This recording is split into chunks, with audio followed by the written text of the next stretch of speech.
Yes, sir. Welcome back to Talkin Nets, episode 63.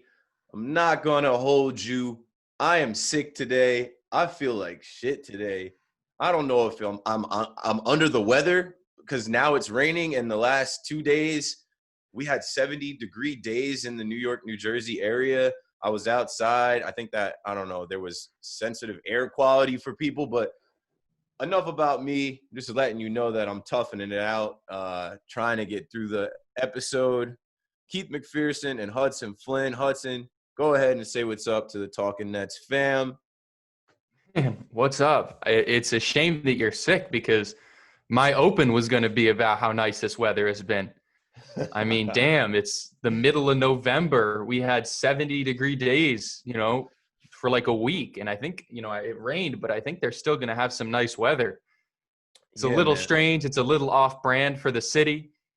I remember going to Nets games this time last year and having to tough it out, in the cold, getting on the train, taking the walk to the D and taking it to Brooklyn, just, keep getting warm. But now we got this warm weather, but we don't have basketball. We don't have sports.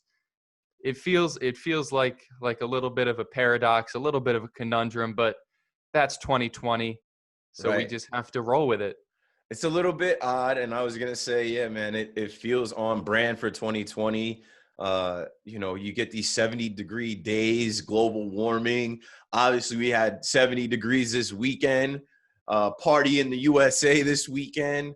I felt like the universe knew, hey, we're gonna keep it in the 70s for them to be able to go out and celebrate and party and have a good time. But most importantly, we are 71 days. You're not 71 days away. Come on, man. Let me get it together. I'm like out of it. We are days away. We are days away from the NBA coming back, and it's officially 71 days since the end of the NBA to the start of this next season as the shortest offseason in the history of professional sports, the shortest offseason in all four major sports in America. So it's happening fast. The title of this episode is going to be It's Happening Fast. And we'll pick it up for you and get right into what's new. So, man, I'm not feeling that great. I'm not going to get any type of test. I don't think it's COVID, but the Knicks tested positive. 3 people in the Knicks organization tested positive. I saw the tweet last night, and I was like, man, do I make a joke out of this? And I'm like, nah, you can't make a joke out of that. So I just went to sleep, but I'm like, yo, the Knicks had to shut down their facilities. And I didn't even know the facilities were open yet I guess these guys are still working out and training. But I'm like, are the Knicks the first NBA team to shut down from COVID as we go into this new 2020-21 season? Who else would it be, right? It's if it can go wrong, it will go wrong down in on like 34th Street and Madison Square Garden. I don't know. I think, you don't want to make too many jokes about it because it's people getting sick. But damn, I retweeted it from the Talkin Nets account. I didn't quote tweet it. I didn't say anything like that. But I retweeted it. I put it out there, just so that the Nets fans can know. At least, it's not us. It's not us going out there and getting coronavirus. Yeah, we're good. Luckily for them, obviously they're all in good shape. They're probably going to be able to get over it. But I just think it's funny, now going into this part of the season where they're doing a lot of talent evaluation, seeing what their needs are going into the draft, and going to be a little bit more difficult when everyone has to do that from home.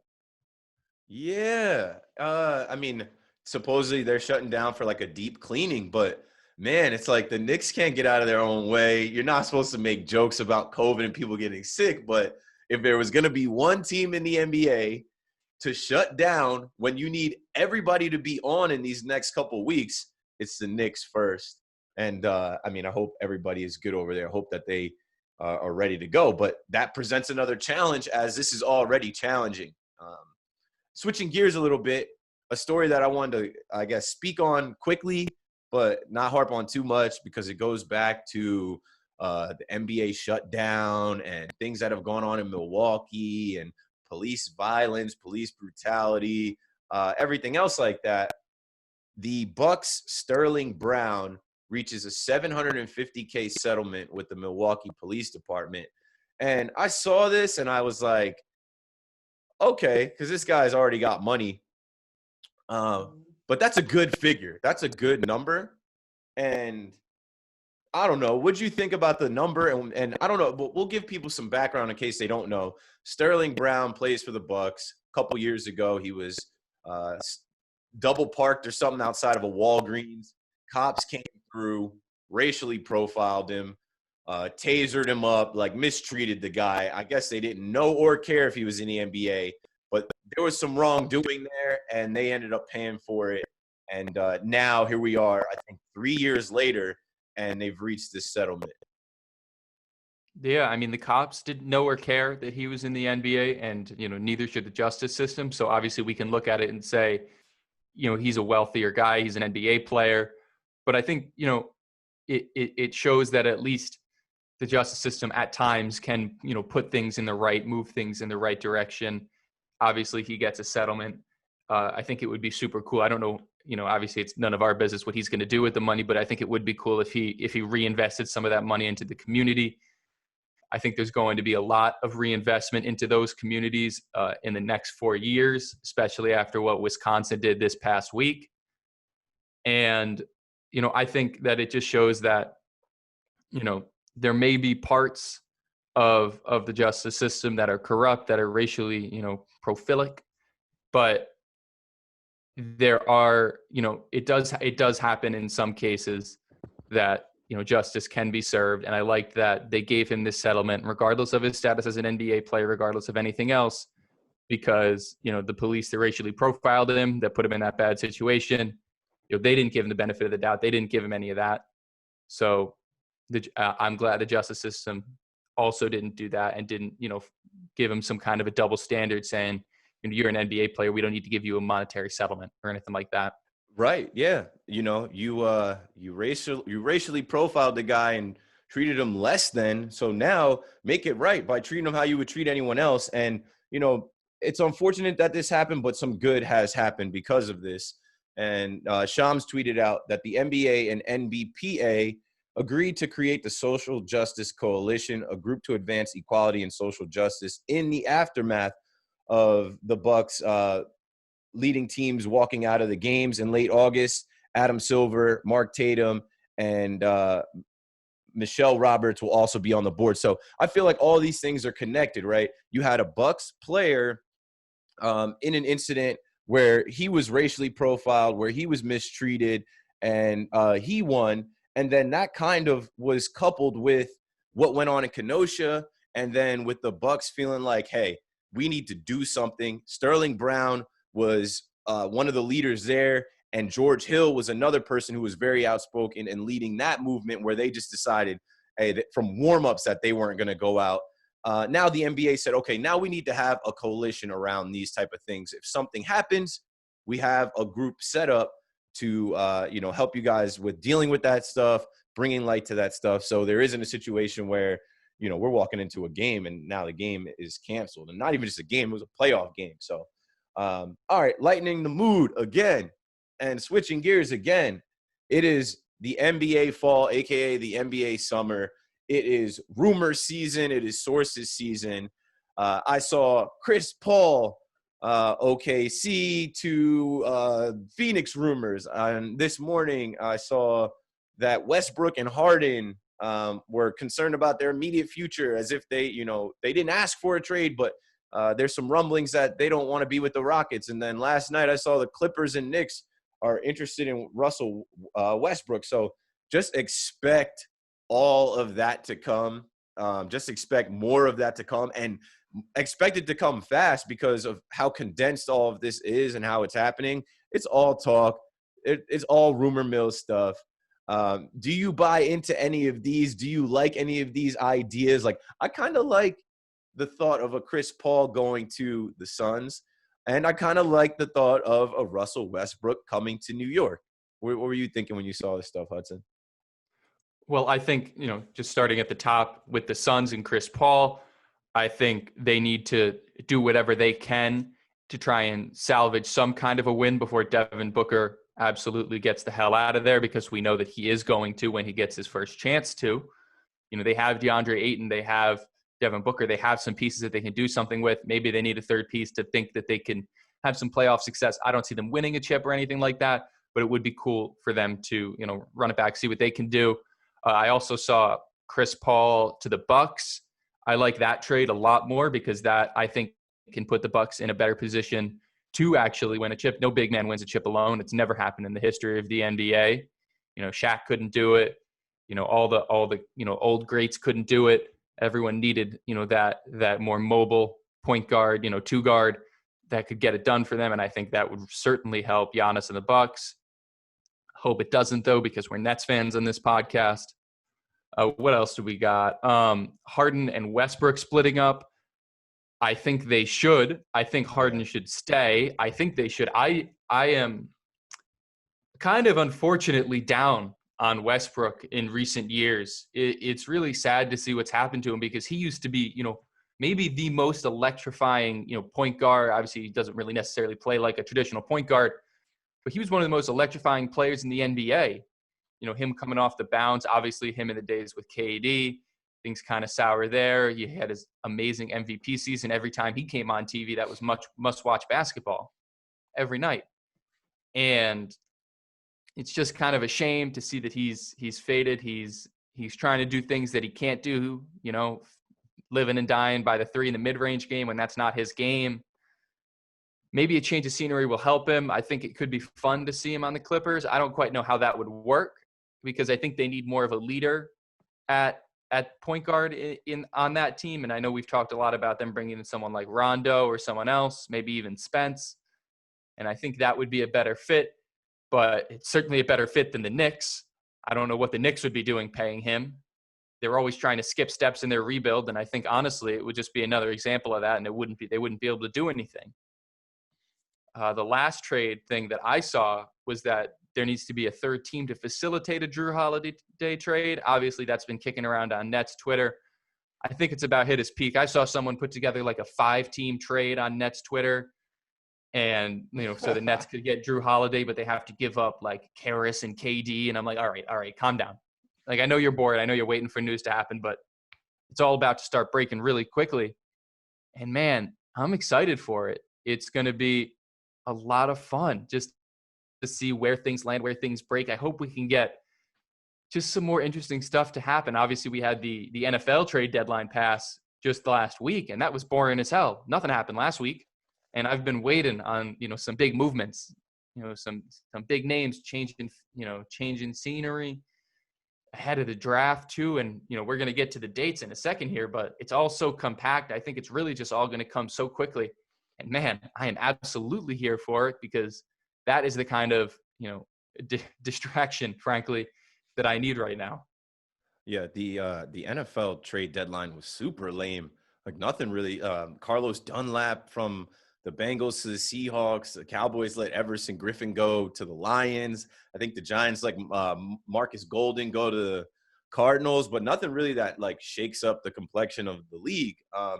With the NBA, this is historic. Honestly, I like the rumor season, because it's just like it makes you think of players and pairings and fits and where they could potentially go. And this is the NBA. We see this every summer. The NBA gets shaken up and the landscape completely changes. So right now it's Chris Paul to the Suns. I like that. Aaron Gordon to the Bucks. Maybe Aaron Gordon's been rumored in trades literally every week that he's been in the league the last few years. Clippers.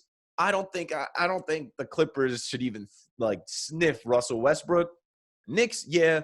And then if Harden is going to get up out of Houston, so be it, because I think that's done. But man, like I said, the complexion of the NBA changes so much in the summer. Now we're in the NBA fall. We're seeing that happen. OKC is going to have a lot of change. And I see you put in the notes that they've promoted their assistant coach. How do you pronounce his last name? Mark Dejenault? Yeah, it looks to me, and I've never heard it pronounced, so I could be wrong. It looks like Mark Dagenot. Dagenot? Is that French? I know you're a French Dagenot. guy. I think it sounds French. It sounds French. Actually, it sounds more like a hockey name more than a basketball name. That French-Canadian type influence. Dagenot shoots He scores. Yeah, I could hear that. Yeah, no, I like it. Yeah, he's promoted to be, the Thunder's new head coach. They're keeping the culture in the building. He was their G League head coach for a while, developed some players down there at the Oklahoma City Blue, I believe is their name. And now he's their head coach. And I guess they're following the Nick Nurse approach, right? Yeah. And hopefully that works out for them. I don't know if that's going to become a trend in the NBA, the way, hiring young guys like Sean McVay became a trend in the NFL. But it's an interesting trend if it does become a trend, because I like when there's new blood, in the league. Obviously the Nets have a rookie head coach. He's a known commodity, but he's never been a head coach before. I like when we can hear names that aren't just the same names, Stan Van Gundy, all these guys, Mark Jackson. Obviously, big respect to them. There's a reason that they are these names, but it's cool to see, someone, work all this time to get this opportunity and, be able to make something out of, his career after spending a long time working in like the minors and as an assistant and all that.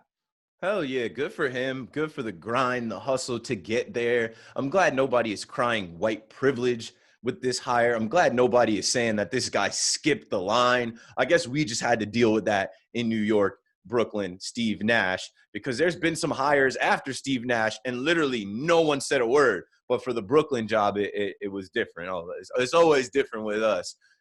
That's a good way to segue into what's Nets. Let's talk about some Nets news. There's not too much, not, anything earth-shattering. One, Spencer Dinwiddie, always hot on the tweets and the Twitter fingers. Hudson writes in the notes that teams in the West are interested in Spence, and he also wants to know who they are. I was on Hoops Hype. I don't know if you guys are into Hoops Hype, but that's probably, I think KD endorsed this website. That's a good spot if you just want to jump into rumors and whatnot. And, on Hoops Hype, they had an article, NBA rumor, Spencer Dinwiddie trade. Multiple Western Conference contenders have expressed interest in the guy. He's from LA, and he has a home in San Antonio. So maybe Spence is going out west. But before I throw it to you, Hudson, I'm a Spence guy. Spence was my favorite player on the old regime Nets for years. I think we still need him. Like, I don't want to move a guy like that without the right return, because we can't, two things. We can't bank on KD and Kyrie being the scorers all the time, and we also can't bank on them being healthy for the whole season. I don't know. I'm hoping that the Nets hold on to Spence. I'm trying to not play into any of this, but what are you thinking? I mean, I agree with you completely. I hope they just at least hold out until the trade deadline, Yeah. because then at least we will have identified what the team needs, where our deficiencies are, where our strengths are. And if it turns out we have a massive strength in backcourt scoring, and we absolutely need a wing four or something like that, and there's a trade that pops up that makes sense, Right. do it. But I think right now it's mostly just teams in the West kicking the tires on everybody. Obviously, Spence is going to become a free agent. He's probably not going to be a Net after that. And it's always good to just, check in, see how things are going. If I were him, I agree. I also would want to know, who's trying to look at me, who's trying to trade for me. But right now, I think that his spot is definitely on the Nets, and he can be an absolutely major piece. People are talking about him in the Sixth Man of the Year conversation. Yeah. I know he's pouring some cold water on that. He said he just wants a chip, but I mean, why not get both, right? Yeah, and he's done that before, and like he already knows that role, and that's what I see, right? When KD isn't on the floor or Kyrie isn't on the floor or both of those guys aren't on the floor, Spence is the one getting buckets for us. This is a guy that we've seen be all-star. This is a guy we've seen consistently drop 25 points a game. Like, I'm still holding on to hope that Spencer doesn't get moved. I know sometimes he can be Twitter fingers, but he is a part of this Nets culture. He is a player that has a lot of value, and I think we need to see the team with him first before we deal him. I would hate to see us deal him in this short window of time. Like, let's get into the season with who we have. I really feel like the Nets, as currently constructed, are good to go. Obviously, it's, you're going to always check on offers. You're going to check on what's out there, moves to be made. The Nets want to upgrade their roster, people are saying. But, like, this is an upgraded roster. This is the best Nets roster we ever seen. Moving on. Absolutely. I know you saw because I posted it on our Instagram and I retweeted it. And Pro Era shout out to Joey Badman, Joey Badass. Joey Badass comes out of nowhere yesterday with these, like, throwback Brooklyn Nets jerseys in the old Nets colors. It's a remix, all right? So it's a remix edition jersey. I spotted it on the Barclays Center account, and they tweeted out that new drip back on the practice court for the unveil of the Brooklyn Nets remix collection with Bleacher Report. And it's got Joey Badass on the court, on the, like, little workout court, practice court. And he's got the Brooklyn Nets hat. He's got the Brooklyn Nets jersey. If you follow us on Twitter and Instagram, which you should, you've seen it. But the jersey is cold. It's like a throwback Mitchell and Ness jersey. But they never wore these jerseys. Like, I don't know. I just like it. I like the energy. And mostly what I like to see is Joey Badass, a guy from Brooklyn, repping the Brooklyn Nets, not repping the Knicks, fully embracing the Nets as someone that is from Brooklyn and understanding the culture, the vibe, and once again, the Barclays Center and the Nets incorporating hip-hop in their culture and everything they do. Like, if it's my personal personality and the type of things that I'm into, and that type of stuff gets me pumped. So what did you think when you seen Joey Badass repping the Brooklyn Nets? He don't play for the team. He's got his own Badman jersey, 47, a remix jersey, a throwback that was never actually a jersey that was worn by the team. I love it. I think it does look a lot like those old, like, New York Nets jerseys from when we were playing on Long Island. Yeah, Long Island Nets. But I love that. I think it's so cool. I love it. I think that, that's what the Nets need, right? We're not doing this weird thing that the Knicks do where we, like, sit on this culture that we had in, like, the 70s. Right. And just kind of waiting and, and hoping that old culture is going to bring people to watch games, to want to be on their team. There is nowhere else. Like, okay. I mean, there is very close. Like, very close. Like, I was at Penn Station the other day walking right past MSG, right? It's like not far from the Barclays Center. Like, I could get on the train for like 25 minutes and watch a lot better basketball, right? Like, the Nets aren't sitting on this old culture because guess what? They don't have that old culture. And so they're creating this new culture. They come out, they got the black and white jerseys. They're embracing the Brooklyn roots. They got the Biggie jerseys. They got all this stuff. And it's bringing new fans to the team. It's, it's flipping fans from the Knicks, because who wants to be a fan of the Knicks right now? Now they all got Corona too. There's no fans of the Knicks right now. And it's just great. It's exactly what the Nets need. They have that new fun energy that, they've never had before, and that they should have, because they're coming from Brooklyn. They're coming from New York City. So why not, instead of leaning into this, like, old-timey, 60s, 70s New York energy, why not lean into this new New York energy, to this new Brooklyn energy, right? Yeah, I love it, man. There was a video that I took, I think last, like, February in the Barclays Center. And I was just, like, in the Barclays Center after a game. They're playing Biggie. They've got the 72 jerseys on display.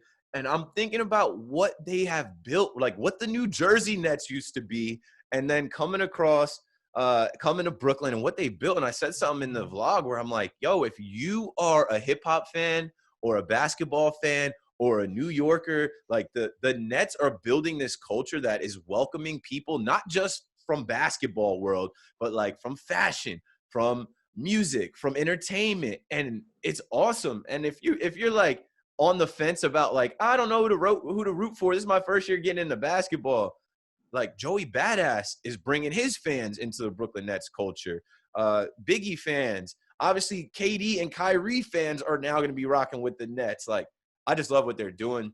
It's an awesome time. And now it is the actual time, right? The wait is almost over. We've been waiting for this forever. The anticipation is building up, and it's great. And, it comes at a perfect time for Joe Tsai and the Nets.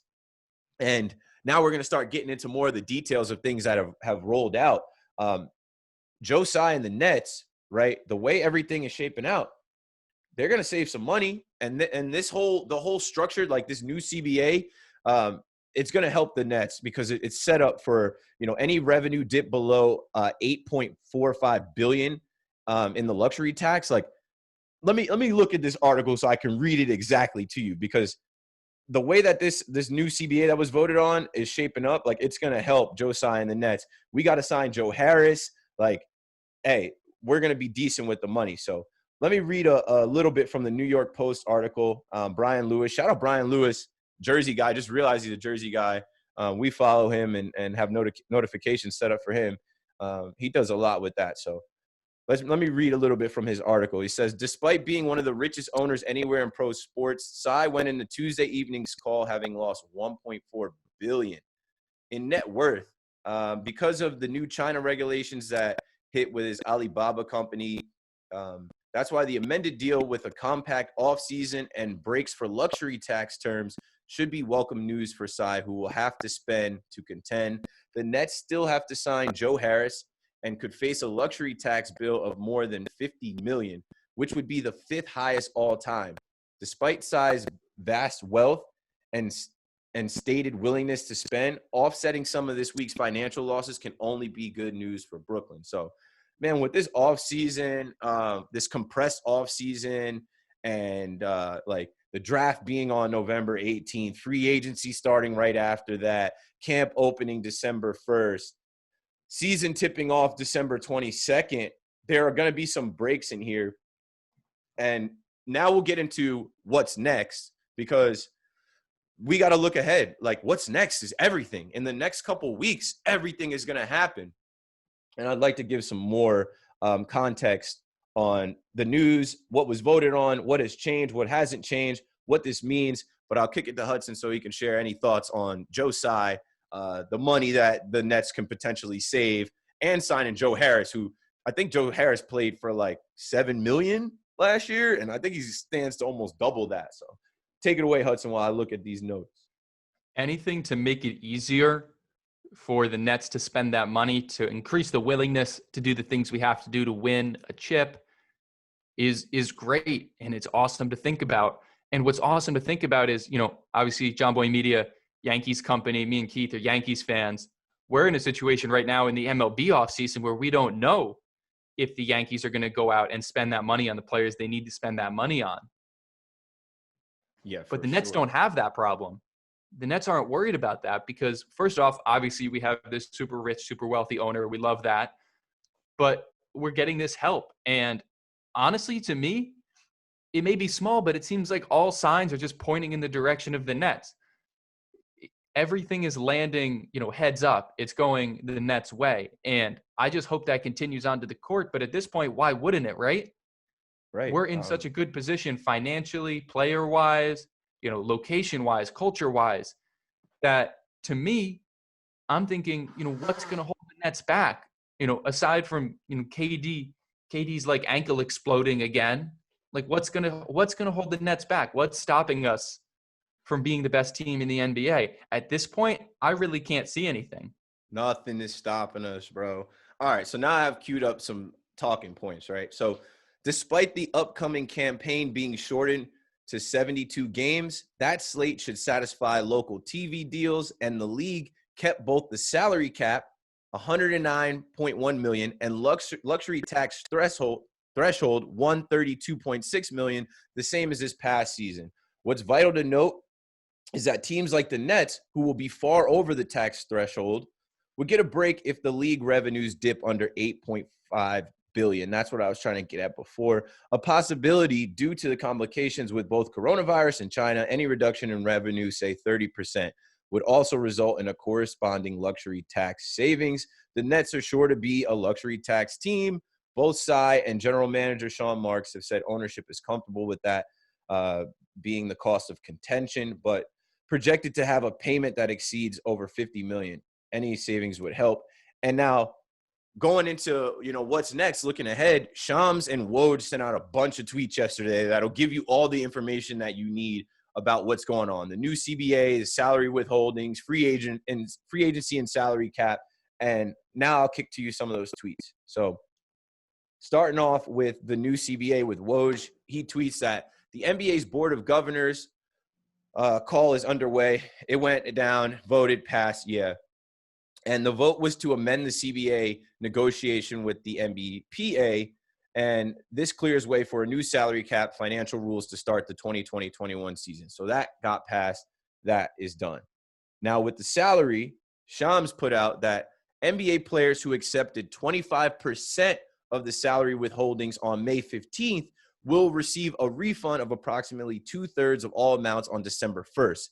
Due to the success of the Orlando bubble, the Orlando restart, additional player escrow of 4% was needed to satisfy revenue split. So awesome. Good stuff.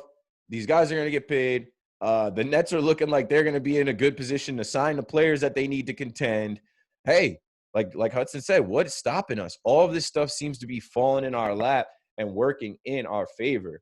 Now, the last tweet from Shams, and then we'll talk about it. Shams wrote that free agency will start on November 20th at 6 p.m. Signings start November 22nd at 12:01 p.m. And for the 2020-2021 NBA season, the salary cap will be $109.1 million, and I already said that. And the tax level will be $132.6 million. So that's all the info that came out. I mean, it's a lot to retain, but I'll throw it to Hudson before we talk about the key dates and we get closer to wrapping this episode up. Like I said, what's stopping the Nets, right? All of this is falling in the Nets' way. But the one thing I will say is there's this like weird conservative narrative that the NBA is losing and losing money and not being good financially and not doing good business because of supporting social justice movements. Like what? I was gonna say something, but I usually, I don't like to trash on the less educated because that's what they are. They're just less educated. They're ignorant. Right. That's just not an actual narrative. And thankfully it's not a narrative we're going to have to deal with coming from the White House, as we learned this weekend, as we all knew last episode.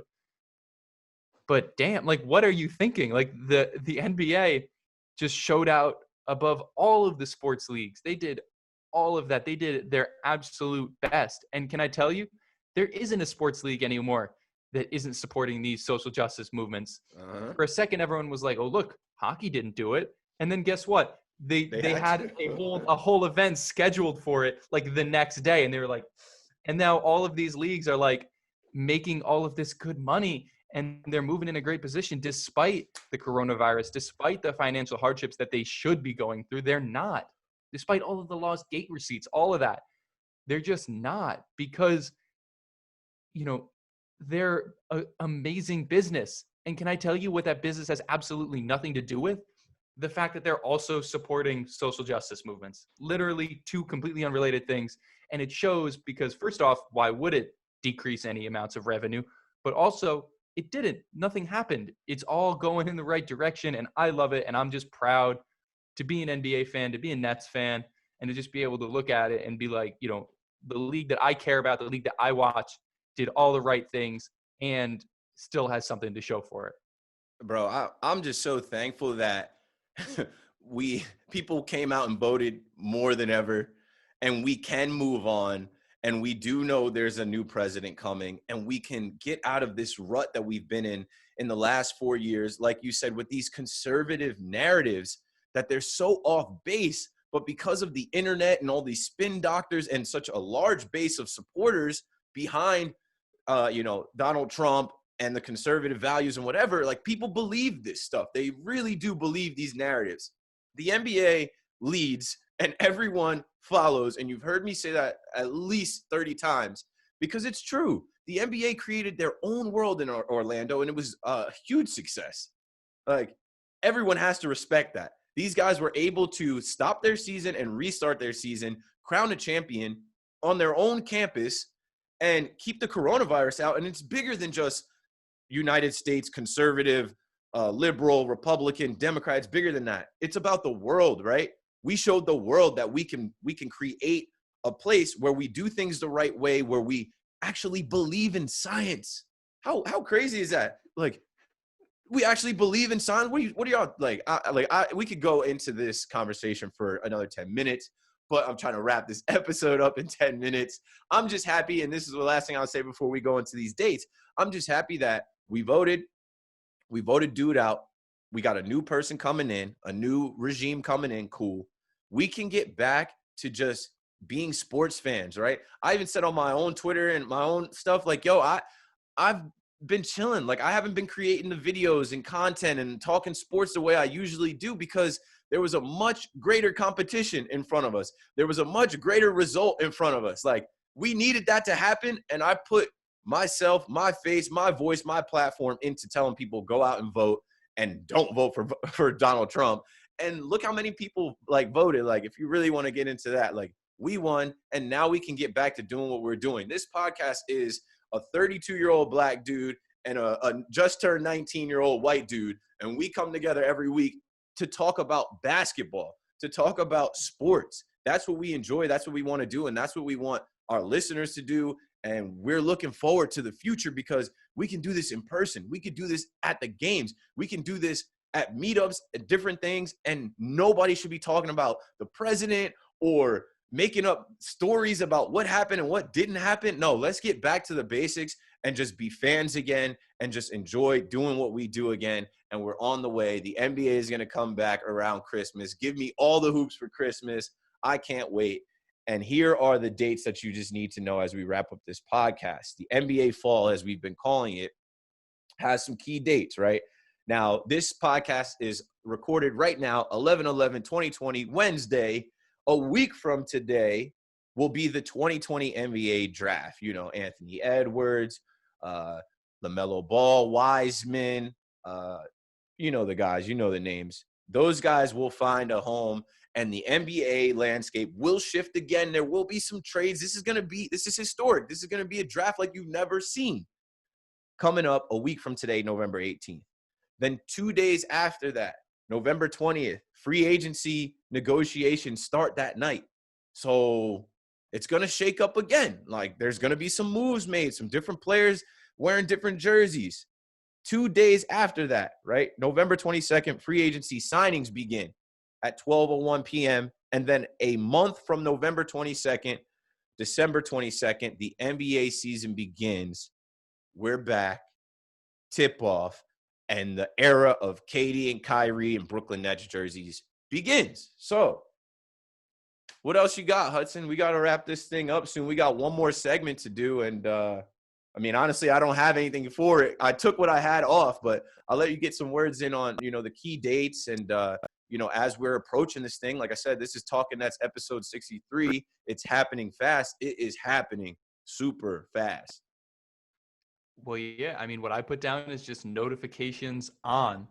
Woj, Shams, anyone that you think can break that news first, turn those notifications on. You never want to be behind. It's all going to happen so quickly. The draft, free agency, all these things. And we're going to be covering it. But you know what? You should be able to see it for yourself, and you should be there, right, ready to go as soon as it happens, because who knows? Who knows what's going to happen? Who knows what the Nets are going to do? Maybe Sean Marks has one more trick up his sleeve. Who knows? At this point, why doubt him? Why doubt that the Nets aren't going to do everything perfectly? Because so far, they have, right? And I'm absolutely here for it, and I love it, and I'm so excited for it. So that's all I got. Just turn your notifications on. Oh, the last thing I will say, though, also, we're recording it on Veterans Day. So obviously, happy Veterans Day. I'm wearing my Harlem Hellfighter shirt right now, the 369, one borough down. Happy Veterans Day. Thank you to everyone who served. It's obviously it's a somber day. It's a day of memory, but just thank you. And, obviously this episode's going to come out tomorrow, the day after Veterans Day. But if you didn't, just give it a quick thought, and, do something in your day, whether it's just thinking about it, whether it's, saying you're going to, take part in your civic duties. Obviously we all voted, but, there's still more things that can be done in our communities. So just take part, do something with that in mind.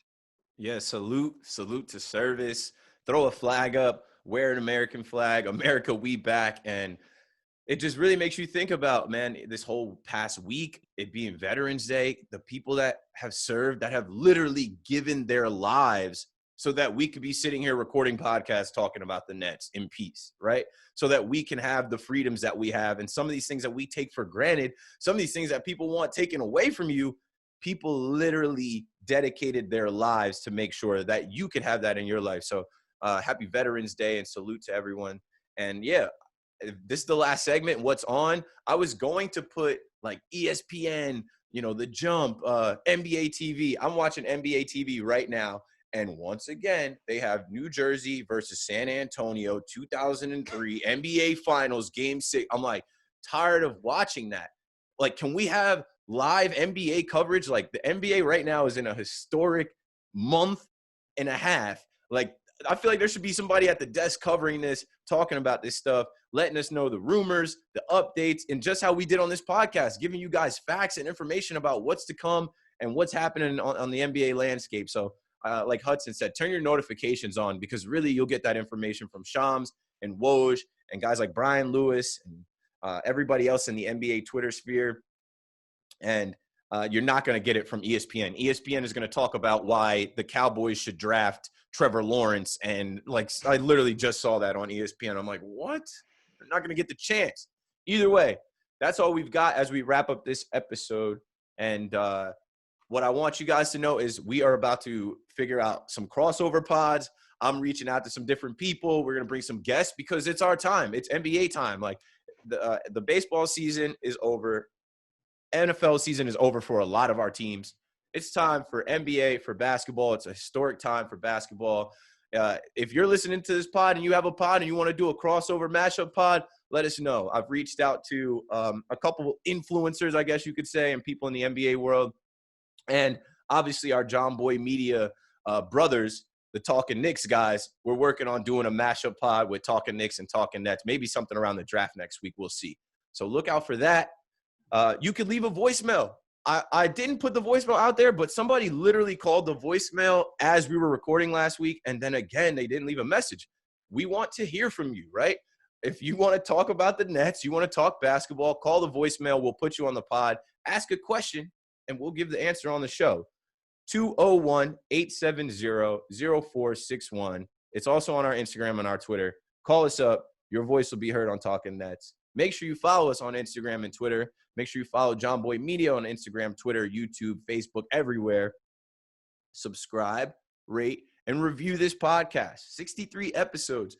We're pushing along, and now we're getting to the good stuff, right? Now we're getting to the entertaining part. And pretty soon we'll have games to talk about, and it's going to be lit. So make sure you subscribe, tell a friend to tell a friend. Leave us a rating, leave us a review. We haven't asked for the reviews, and I feel like that's something that you have to do, and we don't do enough of because we don't really like beast for reviews, but it helps.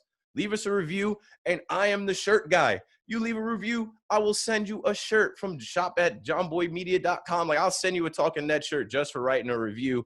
A couple guys have done that already. Brandon, Nets head, shout out to those guys. And that's all we've got for this week.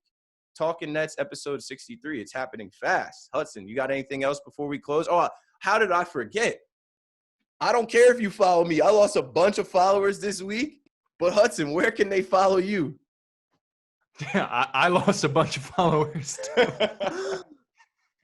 I unfollowed a lot of people too. A lot of goofy idiots on my timeline. But yeah, if you want to follow me, if you're with the movement, you can follow me at HudsonFlynn _ on Instagram and Twitter. Whoa, Keith McPherson and Hudson Flynn. You can find us by our government names on the internet, talking sports, hopefully talking less politics. I'm not even into politics. I'm just into mankind and America and us moving into a better world. And I think we're on our way to doing that. Thanks for listening.